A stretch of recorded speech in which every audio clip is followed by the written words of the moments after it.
Hi everyone, welcome to the channel. Today, we're diving into something crucial in our digital world: how to protect your personal data online. In an age where our lives are increasingly digital, safeguarding your personal information is more important than ever. We're talking real practical steps you can take right now to make your online life more secure. Stay tuned, and let's get into it. Alright, let's get this started with the foundation of online security, your passwords. And it's not just about making them long, it's about making them strong. We're talking upper and lowercase letters, numbers, and special characters. Get creative. Every account needs its own unique password. Why?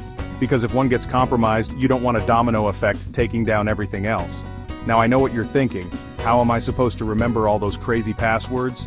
And that's where password managers come in clutch. Apps like LastPass or Dashlane generate super complex passwords and store them securely. They're like a digital vault for your keys, and trust me, they're worth it. Seriously, if there's one thing you take away from this video, let it be this: strong, unique passwords for every single account. Okay, so you've got your strong, unique passwords locked in. That's a great start. But let's take it up a notch with two-factor authentication, or 2FA. Even if someone manages to snag your password, they'll need a second piece of information to get in, usually a code sent to your phone or email. It's an extra layer of protection that makes it way harder for unauthorized access. Most major platforms offer 2FA these days, from your email to social media to online banking. I get it, sometimes it feels like an extra step, but trust me, it's a minor inconvenience compared to the potential headache of dealing with a compromised account. Plus, it gives you that extra peace of mind, knowing that your data is that much more secure. Don't underestimate the power of 2FA, guys. We've all been there, right? You're at a coffee shop, airport, or hotel, and you just gotta jump online. Public Wi-Fi is super convenient, but it's also a potential playground for hackers. Think about it. You're connecting to a network with zero control over its security. If you absolutely have to use public Wi-Fi, try to avoid accessing anything super sensitive like your bank accounts. And if you must, make sure you're using a VPN. A VPN, or virtual private network, encrypts everything you do online, making it way harder for anyone on that public Wi-Fi to intercept your information. Look, I'm not saying you should never use public Wi-Fi, but just be smart about it. Be aware of the risks, and take steps to protect yourself. Chapter 4. Don't get phished. Spotting the bait. Let's talk phishing. These scams are everywhere, and they're getting more sophisticated by the day. We're talking about emails, messages, even websites designed to trick you into giving up your personal information. If something feels off, it probably is. Don't click on links or download attachments from sources you don't recognize.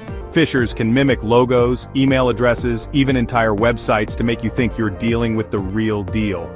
Pay close attention to the sender's address. Hover over links before you click to see where they actually lead.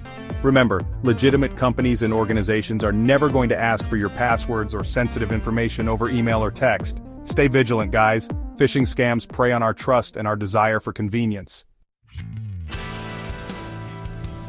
Chapter 5. Updates. Your software's secret weapon.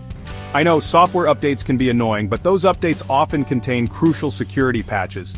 Cyber criminals are constantly finding new ways to exploit vulnerabilities in software.